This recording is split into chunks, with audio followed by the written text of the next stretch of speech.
अर्जुन द्वारा द्रौपदी को स्वयंवर में विजित कर लिए जाने के पश्चात पांचों पांडव द्रौपदी को साथ लेकर वहां पहुंचे, जहां वे अपनी माता कुंती के साथ निवास कर रहे थे। द्वार से ही अर्जुन ने पुकारकर अपनी माता से कहा, माते, आज हम लोग आपके लिए एक अद्भुत भिक्षा लेकर आए हैं। उस पर कुंती ने भीतर से ही कहा, पुत्रों, तुम लोग आपस में मिल बांट उसका उपभोग कर लो। बाद में ये ज्ञात होने पर कि भिक्षा वधू के रूप में है, कुंती को अत्यंत पश्चाताप हुआ, किंतु माता के वचनों को सत्य सिद्ध करने के लिए द्रौपदी ने पांचों पांडवों को पति के रूप में स्वीकार कर लिया। पांडवों के द्रौपदी को साथ लेकर अपने निवास पर पहुंचने के कुछ काल पश्चात उनके पीछे पीछे कृष्ण भी वहां पर आ पहुंचे। कृष्ण ने अपनी बुआ कुंती के चरण स्पर्श करके आशीर्वाद प्राप्त किया और सभी पांडवों से गले मिले।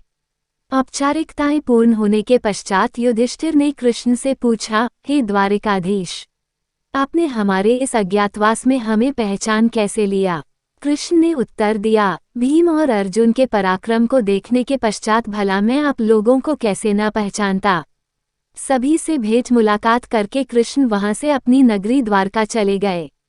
द्रौपदी के स्वयंवर के समय दुर्योधन के साथ ही साथ द्रुपद, धृष्टद्युम्न एवं अनेक अन्य लोगों को संदेह हो गया था कि वे ब्राह्मण पांडव ही हैं।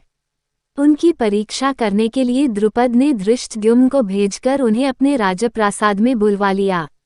राजप्रासाद में द्रुपद एवं धृष्टद्युम्न ने पहले राजकोष को दिखाया, किंतु पांडवों ने वहां रखे रत्नाभूषणों तथा रत्न माणिक्य आदि में किसी प्रकार की रुचि नहीं दिखाई।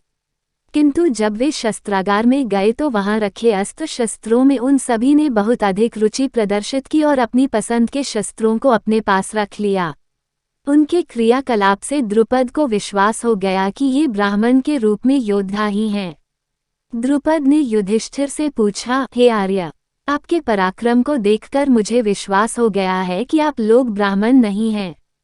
कृपा करके आप अपना सही परिचय दीजिए। उनके वचनों को सुनकर युधिष्ठिर ने कहा, राजन, आपका कथन अक्षरशः सत्य है। हम पांडु पुत्र पांडव हैं। मैं युधिष्ठिर हूँ और ये मेरे भाई भीम, अर्जुन, नकुल एवं सहदेव हैं। हमारी माता कुंती आपकी पुत्री द्रौपदी के साथ आपके महल में है।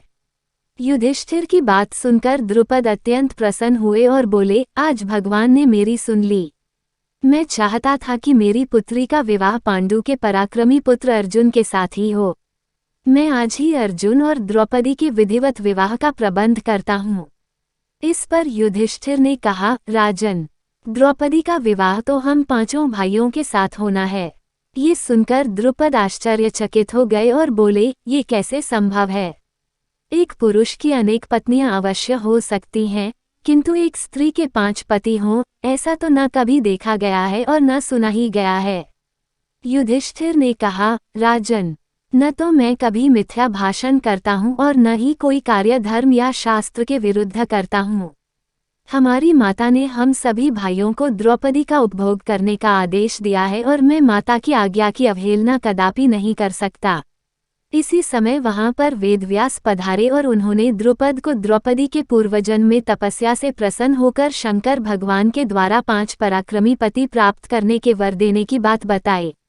वेदव्यास के वचनों को सुनकर द्रुपद का संदेह समाप्त हो गया और उन्होंने अपनी पुत्री द्रौपदी का पाणिग्रहण संस्कार 5 पांडवों के साथ बड़े धूमधाम के साथ कर दिया।